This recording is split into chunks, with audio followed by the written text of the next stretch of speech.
Bertemu kembali dalam SLM 1 5 menit. Kita hari ini akan melanjutkan generasi ke-17 seruk. Arti nama seruk, saluran-saluran, tumbuhan yang menjalar, kekuatan yang sangat kokoh atau busur. Seruk dilahirkan 1819 tahun setelah kelahiran Adam.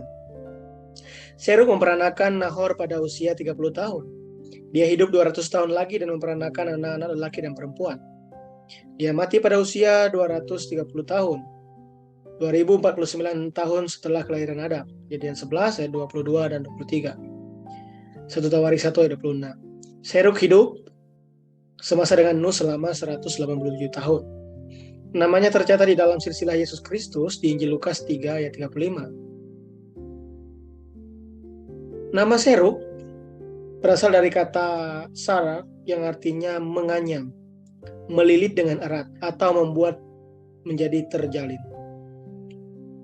Sesuai dengan arti akar kata tersebut, tujuan dari menganyam, melilit dengan erat, dan menjadi terjalin adalah untuk membentuk kekuatan yang sangat kokoh.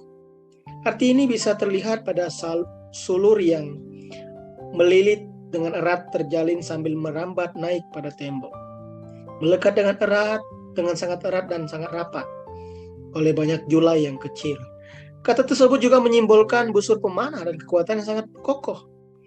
Melalui arti kata tersebut kita dapat menduga bahwa maksud Rehu menamakan anak laki-lakinya Seruk adalah untuk memperkokoh kekuatan komunitasnya sehingga bisa bertahan hidup di dalam kekacauan bahasa akibat menara Babel.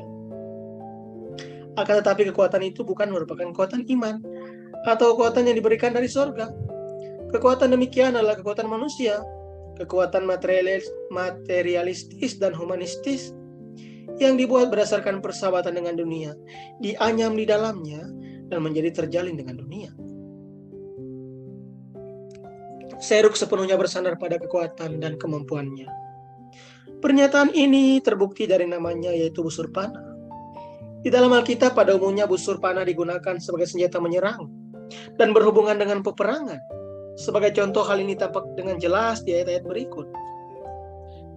Busur perang, Sakaria 9 ayat 10, 10 ayat 4, busur elam, yakni inti kekuatannya, Yeremia 49 ayat 35. Orang yang menungganginya memegang sebuah panah, lalu ia memaju sebagai pemenang untuk merebut kemenangan, Wahyu namanya itu 2. Dan yang melentur busur panah yang terlatih dalam bertempur, 1 Tawarik 5 ayat 18. Orang-orang yang telah dikesampingkan dari aliran utama iman yang ortodoks memiliki satu persamaan umum, yaitu mayoritas dari mereka adalah para pemanah yang sangat gemar berperang.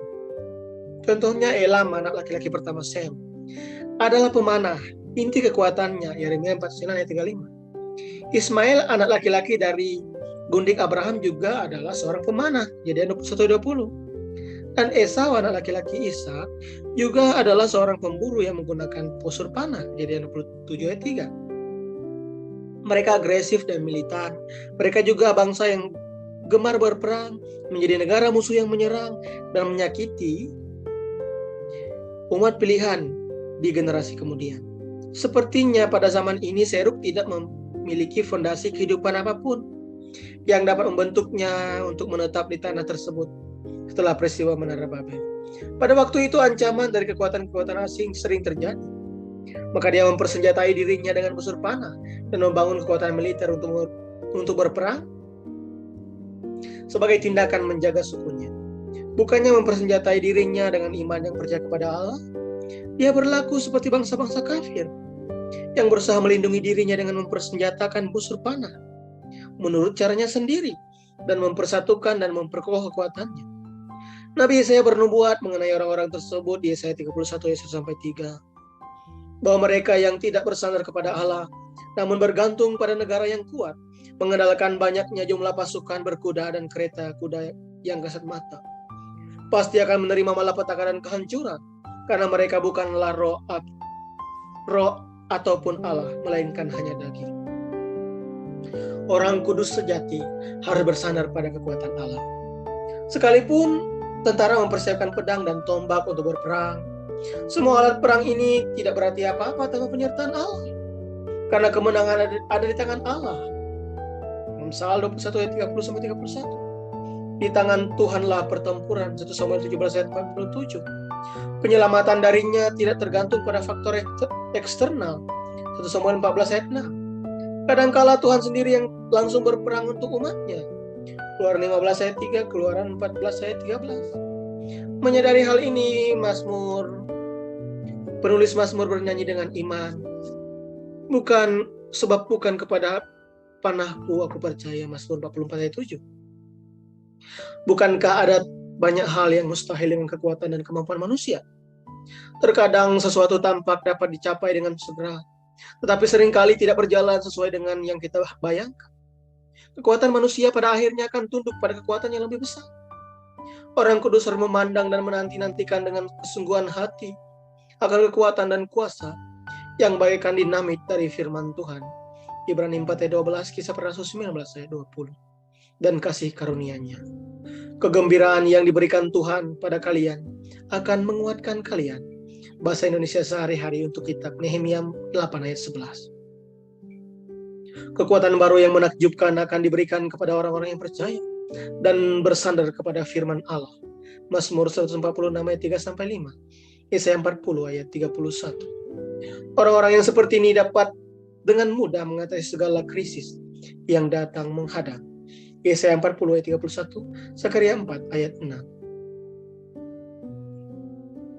Mazmur 119 ayat 133 dikatakan, teguhkanlah langkahku oleh janjimu, dan jagalah segala kejahatan berkuasa atasku. Dan janganlah segala kejahatan berkuasa atasku. Yesaya 40 ayat 31. Tetapi orang-orang yang menanti-nantikan Tuhan mendapat kekuatan baru. Mereka seumpama Raja Wali yang naik terbang dengan kekuatan sayapnya. Mereka berlari dan tidak menjadi lesu. Mereka berjalan dan tidak menjadi lelah. Zakaria 4 ayat 6. Maka berbicaralah ia, katanya, inilah firman Tuhan kepada Zerubabel bunyinya. Bukan dengan keperkasaan dan bukan dengan kekuatan, melainkan dengan rohku, firman Tuhan semesta alam. Demikian pembelajaran kita hari ini tentang generasi ke-17, yaitu Serug. Sampai jumpa kembali di generasi berikutnya. Kiranya Tuhan menolong kita. Amin.